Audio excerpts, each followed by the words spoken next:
ಒಗ್ಬಾರ್ಡು ಈ ಎಲ್ಲೋ ಒಂದು ಹುಣಸೆ ಮರದಲ್ಲಿ ಒಂದು ಧ್ವಜವನ್ನು ಇಟ್ಬಿಟ್ಟು ಅದರ ಸುತ್ತಲೂ ಇರತಕ್ಕಂಥ 10 ಎಕರೆ ಭೂಮಿ ನಮ್ಮ ವಕ್ಫ್ ಸೇರಿದ್ದು ಅಂತ. ಕಾಂಗ್ರೆಸ್ ಸರ್ಕಾರ ರೈತರನ್ನ ಬೀದಿ ಹಾಕೋ ಎಲ್ಲ ಲಕ್ಷಣಗಳು ಕಾಣಿಸ್ತಾ ಇದೆ.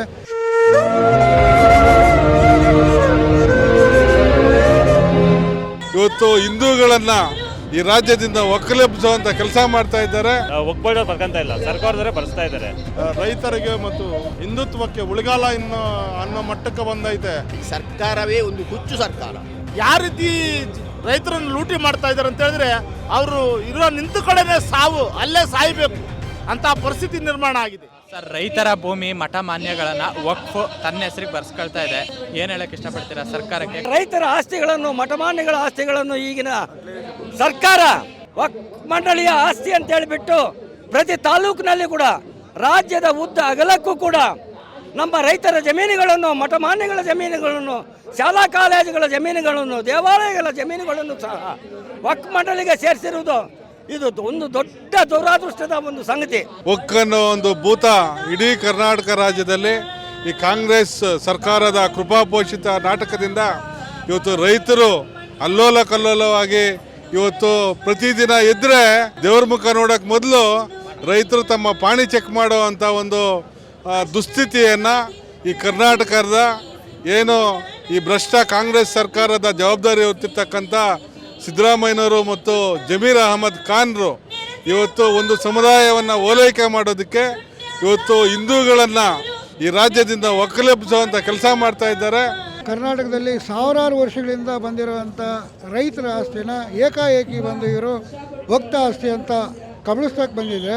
ನೂರಾರು ರೈತರು, ಸಾವಿರಾರು ರೈತರುಗಳು ಇಲ್ಲಿ ದುಡ್ಕೊಂಬಂದಿರೋಂಥ ರೈತರು ಈಗಿನ ಕಾಂಗ್ರೆಸ್ ಸರ್ಕಾರ ಎಲ್ಲ ರೈತರನ್ನ ಬೀದಿ ಹಾಕೋ ಎಲ್ಲ ಲಕ್ಷಣಗಳು ಕಾಣಿಸ್ತಾ ಇದೆ. ಒಗ್ಬಾರ್ಡು ಈ ಎಲ್ಲೋ ಒಂದು ಹುಣಸೆ ಮರದಲ್ಲಿ ಒಂದು ಧ್ವಜವನ್ನು ಇಟ್ಬಿಟ್ಟು ಅದರ ಸುತ್ತಲೂ ಇರತಕ್ಕಂಥ 10 ಎಕರೆ ಭೂಮಿ ನಮ್ಮ ವಕ್ಫ್ ಸೇರಿದ್ದು ಅಂತ. ಯಾವ ರೀತಿ ರೈತರನ್ನು ಲೂಟಿ ಮಾಡ್ತಾ ಇದ್ದಾರೆ ಅಂತ ಹೇಳಿದ್ರೆ ಅವರು ಇರೋ ನಿಂತ ಕಡೆನೇ ಸಾವು, ಅಲ್ಲೇ ಸಾಯಬೇಕು ಅಂತ ಪರಿಸ್ಥಿತಿ ನಿರ್ಮಾಣ ಆಗಿದೆ. ಆ ರೈತರು ಹೋಗಿ ನಮ್ಮ ಯಾಕೆ ನಮ್ಮ ಬದುಕುಗಳಲ್ಲಿ ಈ ರೀತಿ ಚೆಲ್ಲಾಟ ಆಡ್ತೀರಾ, ನಮ್ಮ ಮರಗಳು ಕಡಿಬೇಡಿ, ನಮ್ಮ ಭೂಮಿಗಳಿಗೆ ಬರಬೇಡಿ ಅಂತ ಹೇಳಿದ್ರೆ ಅವರ ಮೇಲೆ ದಯಾ ದಾಕ್ಷಿಣ್ಯ ಕರುಣೆ ಏನೂ ತೋರಿಸದೆ ಇವತ್ತು ಆ ರೈತರ ಮೇಲೆ ಹಿಂಸೆ, ಕಿರುಕುಳ, ದೌರ್ಜನ್ಯ ನಡೀತಾ ಇದೆ. ಇದಕ್ಕೆಲ್ಲ ಕೂಡ ಕಾಂಗ್ರೆಸ್ ಸರ್ಕಾರನೇ ಕಾರಣ ಅನ್ನೋದು ಎರಡು ಮಾತಿಲ್ಲ.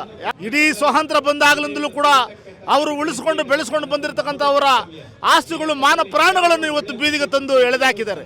ಈ ವಕ್ಫ್ ಕಾಯ್ದೆ ಜಾರಿಗೆ ತಂದು ಬಹಳಷ್ಟು ರೈತರ ಜಮೀನುಗಳನ್ನು ಕಬಳಿಸಲು ಸಂಚು ರೂಪಿಸಿದ್ದಾರೆ. ಅದನ್ನು ಸಂಪೂರ್ಣವಾಗಿ ತಡೆಗಟ್ಟಬೇಕು. ಅಹಂಕಾರದ ಪರಮಾವಧಿ ಈ ಕಾಂಗ್ರೆಸ್ ಸರ್ಕಾರ ಮಾಡ್ತಿದೆ. ಅಲ್ಪಸಂಖ್ಯಾತರನ್ನು ಓಲೈಸುವಂಥದ್ದು. ಈಗ ನಮ್ಮ ಜಮೀನು, ದೇವಸ್ಥಾನ ಇರಲಿ, ಕಾಲೇಜ್ ಇರಲಿ, ಯಾವುದೇ ಇರಲಿ, ನಮ್ಮ ಜಮೀನನ್ನು ಗೊತ್ತು ಗುರಿ ಇಲ್ಲದೆ ಬೇಕಾಬಿಟ್ಟು ಹುಚ್ಚರಾಗಿ ಕೊಡ್ತಿದ್ದಾರಲ್ಲ, ಈ ಸರ್ಕಾರವೇ ಒಂದು ಹುಚ್ಚು ಸರ್ಕಾರ. ಬಿಟ್ಟರೆ ಬೇರೆ ಮಾತೇ ಇಲ್ಲ ಇದಕ್ಕೆ ಹೇಳುವಂಥದ್ದಕ್ಕೆ. ರೈತ ಇಲ್ಲದೆ ಭೂಮಿ ಇರ್ಬೋದಾ?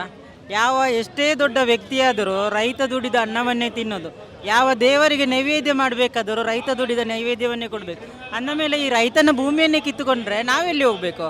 ಈ ರಾಜಕೀಯ ತುಷ್ಟೀಕರಣಕ್ಕೋಸ್ಕರ, ಅವರ ವೋಟ್ ಬ್ಯಾಂಕ್ಗೋಸ್ಕರ ಎಲ್ಲಿಯ ತನಕ ಅದನ್ನು ದುರುಪಯೋಗ ಮಾಡ್ತಾ ಇದ್ದಾರೆ ಅಂದರೆ, ರೈತರ ಜಮೀನನ್ನು ತಗೊಳ್ಳೋದು ಅಥವಾ ದೇವಸ್ಥಾನದ ಜಮೀನನ್ನು ತಗೊಳ್ಳೋದು, ಸರ್ಕಾರಿ ಶಾಲೆಗಳ ಜಮೀನನ್ನು ತಗೊಳ್ಳೋದು, ಅಂದರೆ ಇದು ಪರಮಾವಧಿ ಆಗಿದೆ. ಇದು ಒಂದು ರೀತಿ ನೋಡಿದರೆ ಇಡೀ ಒಂದು ಯಾವುದೊಂದು ಸಿಸ್ಟಮ್ ಇದೆಯೋ ಆ ಸಿಸ್ಟಮ್ನೆಲ್ಲ ಒಂದು ದುರುಪಯೋಗ ಮಾಡಿಕೊಂಡು ಅವರು ಎಷ್ಟು ಭೂಮಿ ಕಬಳಿಸಕ್ಕೆ ಆಗುತ್ತೋ ಅಷ್ಟು ಭೂಮಿಯನ್ನು ಕಬಳಿಸಿಕೊಳ್ಳುವಂಥ ಒಂದು ಕೆಲಸ ಆಗ್ತಾ ಇದೆ.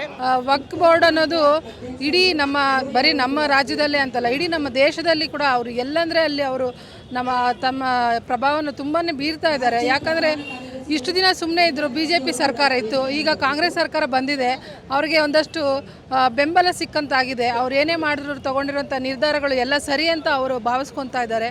ಹಾಗಾಗಿ ಅವ್ರನ್ನ ಕೇಳೋದಕ್ಕೆ ಯಾರೂ ಇಲ್ಲ ಅಂತ ಅಂದ್ಕೊಂಡಿದ್ದಾರೆ. ಕಾನೂನು ವ್ಯವಸ್ಥೆ ಏನಿದೆಯೋ ಅದ್ರ ಪ್ರಕಾರನೇ ನಾವು ಮುನ್ನಡಿಬೇಕು. ಮತ್ತು ವರ್ಕ್ ಬೋರ್ಡು ತಮ್ಮ ಇಷ್ಟಾನುಸಾರವಾಗಿ ಎಲ್ಲನೂ ಆಕ್ರಮಿಸ್ಕೊಳೋದಕ್ಕೆ ನಾವು ಯಾರು ಬಿಡೋದಿಲ್ಲ. ಇಲ್ಲಿರುವಂಥ ಪ್ರತಿಯೊಬ್ಬ ಕಾರ್ಯಕರ್ತರು, ಪ್ರತಿಯೊಬ್ಬ ರೈತರು ಅವರವರ ಸಂಘಟನೆಯಿಂದ ಬಂದಿದ್ದಾರೆ. ಎಲ್ಲರೂ ಕೂಡ ಈ ಒಂದು ಹೋರಾಟಕ್ಕೆ ಬೆಂಬಲ ಸೂಚಿಸಿದ್ದಾರೆ. ಮುಂದಿನ ದಿನಗಳಲ್ಲಿ ಈ ಒಂದು ಹೋರಾಟ ಇನ್ನಷ್ಟು ಉಗ್ರ ಸ್ವರೂಪವನ್ನು ತಗೊಳುತ್ತೆ. ಅಲ್ಲ, ಇವರು ವೋಟ್ ರಾಜಕಾರಣಕ್ಕೋಸ್ಕರ ಈ ತರ ಮಾಡ್ತಾ ಇದ್ದಾರೆ. ಇದು ವೋಟ್ ರಾಜಕಾರಣ ಬಿಟ್ಬಿಟ್ಟು ಮೊದಲು ರೈತನ ಉಳಿಸೋದು ನೋಡಬೇಕು. ನ್ಯಾಯ ಬಿಟ್ಟು ಮಾಡ್ತಾ ಇದ್ದಾರೆ, ಇದು ಮಾಡೋದು ಭಾರಿ ತಪ್ಪು. ಚಿಂತಾಮಣಿಯಲ್ಲಿ ತುಂಬಾ ವರ್ಷ 100 ವರ್ಷದಿಂದ ಮಾಡ್ತಾ ಇದ್ದಾರೆ. ಅವ್ರ ಹೆಸರು ಕೂಡ ರೈತ ಜಮೀನು ಕಿತ್ಕೊಂಡಿದ್ದಾರೆ. ಒಕ್ಬೋರ್ಡವ್ರು ಬರ್ಕೊಂತ ಇಲ್ಲ, ಸರ್ಕಾರದವರೇ ಬರ್ಸ್ತಾ ಇದ್ದಾರೆ.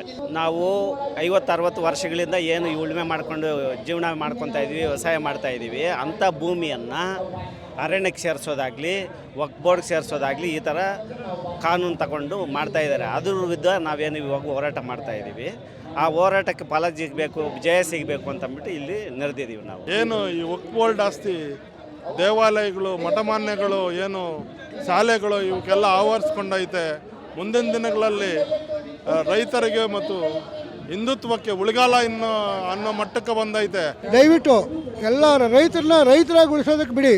ಈ ದೇಶದ ಬೆನ್ನೆಲುಬೇ ರೈತ. ಹಾಗಾಗಿ ರೈತನ ಆಸ್ತಿ ಉಳಿಸೋದಕ್ಕೆ ನಾವು ಈ ಹೋರಾಟ ಮಾಡ್ತಾ ಇದ್ದೀವಿ. ಹೀಗೆ ಮುಂದುವರೆದರೆ ನಮ್ಮ ದೇಶದಲ್ಲಿ ಒಂದು ದೊಡ್ಡ ಒಂದು ಕ್ರಾಂತಿ ಆಗುವಂಥ ಸನ್ನಿವೇಶ ಇದೆ. ಆದ್ದರಿಂದ ರೈತರ ತಂಟೆಗೆ ಯಾವುದೇ ಸರ್ಕಾರಗಳು ಬರಬಾರ್ದಂತಕ್ಕಂಥ ಒಂದು ವಿನಂತಿ ಇದೆ.